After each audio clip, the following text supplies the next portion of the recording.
Hari ini saya akan membuat tutorial terkait dengan ruang belajar yang baru yang digunakan oleh sekolah kita, yaitu Melacak ID.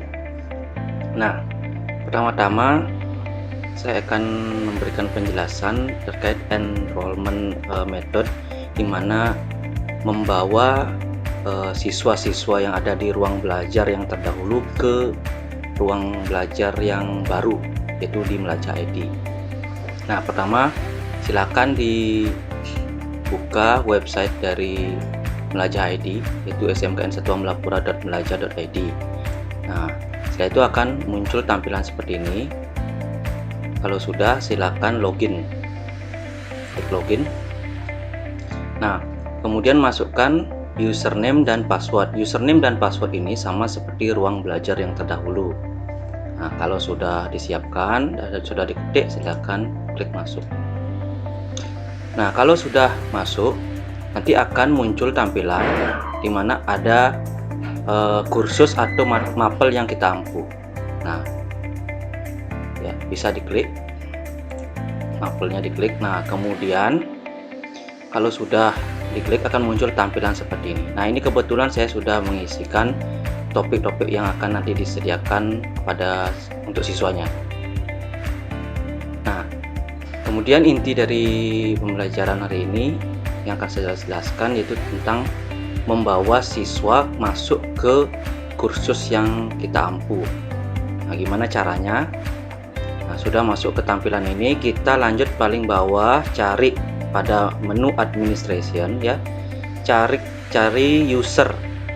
Ini klik user, kemudian cari enrollment method.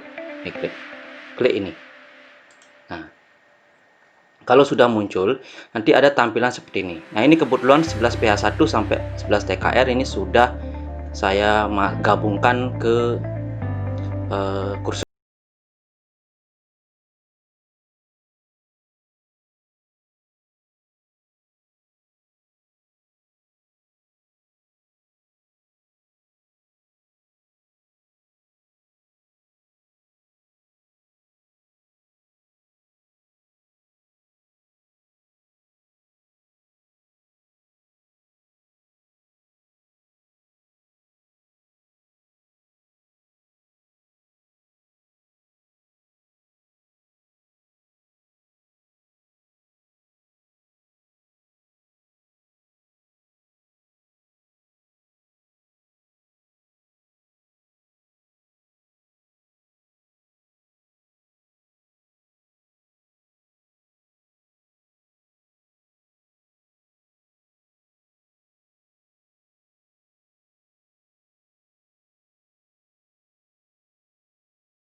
Nah, akan muncul dia dengan total siswa 28. Dia akan muncul dalam grup pembelajaran Bapak Ibu. Nah, ulangi hal tersebut untuk memunculkan kelas-kelas yang lain ya. Sama caranya. Cari buat nama kelasnya nanti, kemudian pilih kelasnya di mana 2019 PH mungkin atau apa. Kemudian create a new group, kemudian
ping ya, nggak akan bisa enter, dia akan terganti nama atau judul topiknya.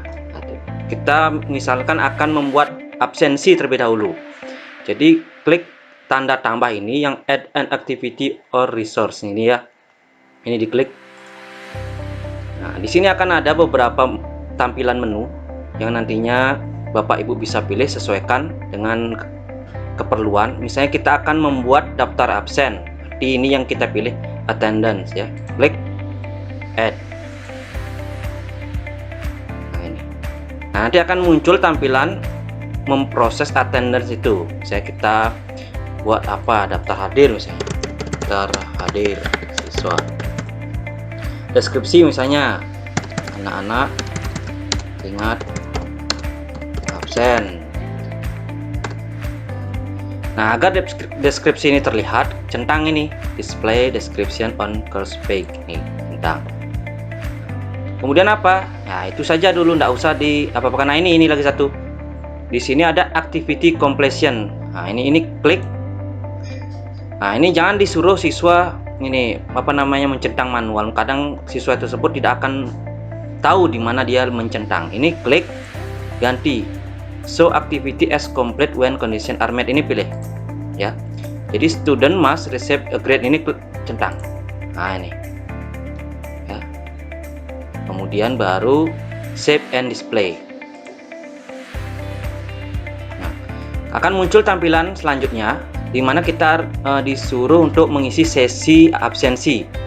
Nah, ada baiknya nanti tiap topik diberikan absensi, jangan satu kali absensi untuk seluruhnya. Mending kita buat satu absensi untuk satu pertemuan. Nah, itu lebih bagus. Jadi kita buat add session, ini klik add session. Nah, kemudian tanggal berapa misalnya akan memberikan pertemuan untuk minggu depan, misalnya di tanggal 18 Agustus 2020 kan gitu ya. Kemudian dari jam berapa. Nah, karena LMS ini masih berbasis WIB, kita buat saja dari jam 5 atau jam 6, berarti nanti ke Wita dia akan jam 7. Nah, buat jam 6 sampai jam berapa? Sampai jam misalnya jam 18, ini sampai akhirnya. Jangan dibuat ini dari jam 8, nanti siswa jam 9 baru bisa mengabsen. Nanti di LMS akan muncul tanda tanya yang mengakibatkan siswa tidak akan bisa absen. Buat dia jam 6 saja sampai jam 6 sore ya. Deskripsi boleh diisi nih, ingat absen. Nah, ingat absen ini akan muncul di kalender peserta didik nanti, di kalender LMS-nya ya.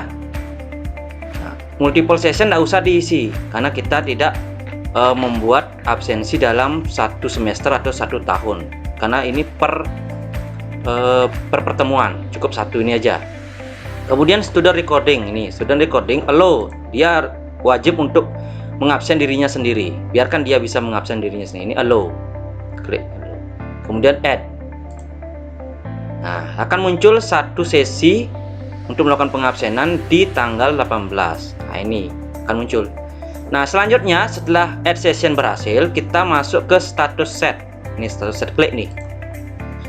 Nah, dalam tampilan ini apa yang kita lakukan itu membuat status absensinya, misalnya hadir, sakit, izin, alfa. Ini kan menyesuaikan dengan kondisi LMS di luar negeri. Kita akan membuat dalam bentuk Indonesia saja. Misalnya kita klik H, ini untuk hadir, kemudian S, ini sakit, kemudian ini I misalnya izin, kemudian A absen biarkan atau tanpa keterangan. Nah, ini poinnya biarkan ya. Kalau hadir kita mungkin berikan dia 2 poin, ini sebagai poin aktivitas saja. Sakit izin berikan poin 1, alfa kita nolkan saja. Kemudian available for student, ini kosongkan aja, tidak usah diisi. Ini juga dikosongkan ya. Bapak Ibu bisa menambahkan informasi lagi terkait dengan kehadiran, mungkin dispensasi atau yang lainnya, klik add. Tapi saya rasa 4 hal ini saja sudah cukup ya. Nah, kalau sudah, klik update. Nah, itu. Nah, kalau sudah klik update akan muncul tampilan peringatan change the status will affect existing adana. Nah, ini Informasi diberikan artinya Bapak Ibu sudah mengubah dari late, present, nah itu menjadi dalam bentuk bahasa Indonesia. Ini sudah berarti ya. Jadi untuk membuat daftar hadir sampai di sana dia, berarti Bapak Ibu sudah berhasil membuat daftar hadir. Kita coba lihat di pengantar. Jadi di sini kita klik pengantar. Nah, kita cek coba di topik dia. Nah, ini daftar hadir ini sudah bisa digunakan nanti oleh siswa, sudah bisa.